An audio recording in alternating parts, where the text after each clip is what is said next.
kasi last station na siya. Kami na lang ang laman, ilang piraso. Maluwang siya. So, ito yung labas niya, madilim. May reflection lang yun sa lamin sa iilan na nakasakay.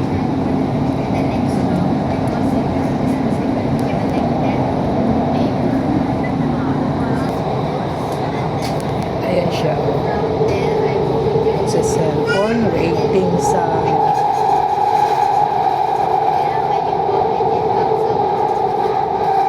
Here we are. Nakalabas na tayo sa madilim. Ayan.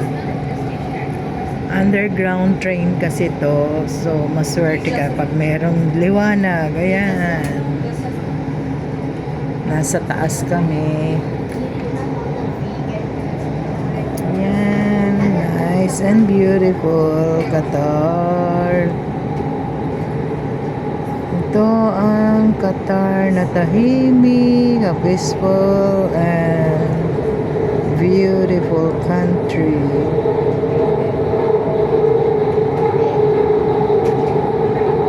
Papunta kami ng Mall of Qatar. Medyo malayo siya sa city. May imimit tayong mga kapatid o kabayan natin dito.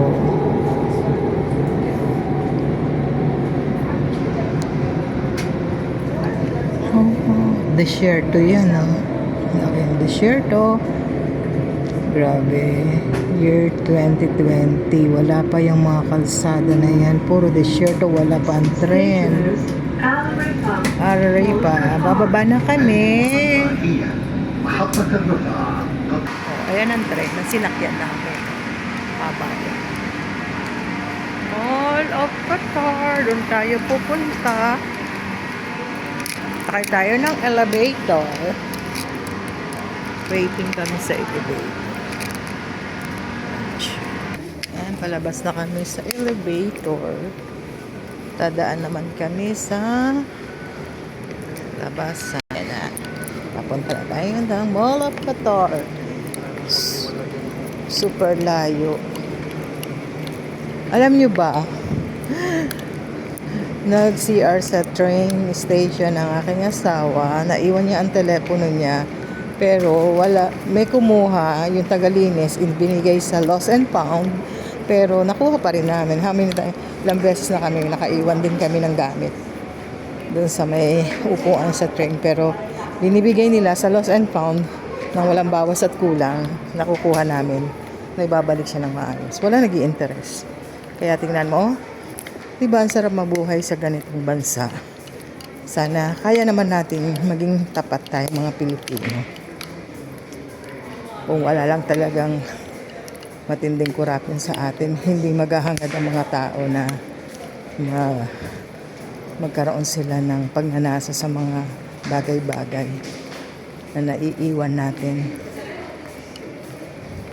Kahit sa Uber, sa taxi, may naiwan na rin na telepono si Pastor, pero binalik pa rin sa kanya ng Uber driver. So na, yan, papasok na tayo sa Mall of Qatar. Yan o, ito yan, station na yan. May station palabas, meron pa siyang bubong kasi napakainit talaga dito ngayon.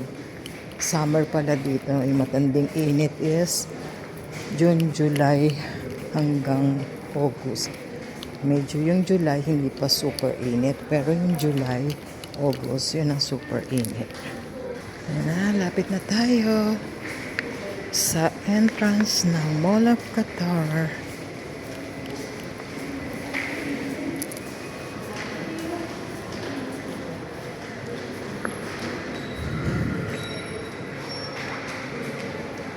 Welcome, Mall of Qatar. So, yun na tayo. So, yan. Ito na ang Mall of Qatar. So, meron tayong imimit na kababayan dito na nakatulong din tayo ng kaunti sa kanila dahil nga tayo ay magpo-for good na. Kaya, imimit natin sila. Ito, isa sa pinaka magandang mall, pinakamalaking mall, medyo malayo lang. So, sa Pilipinas, meron tayong Mall of Qatar, ay Mall of MOA. No, meron tayong MOA.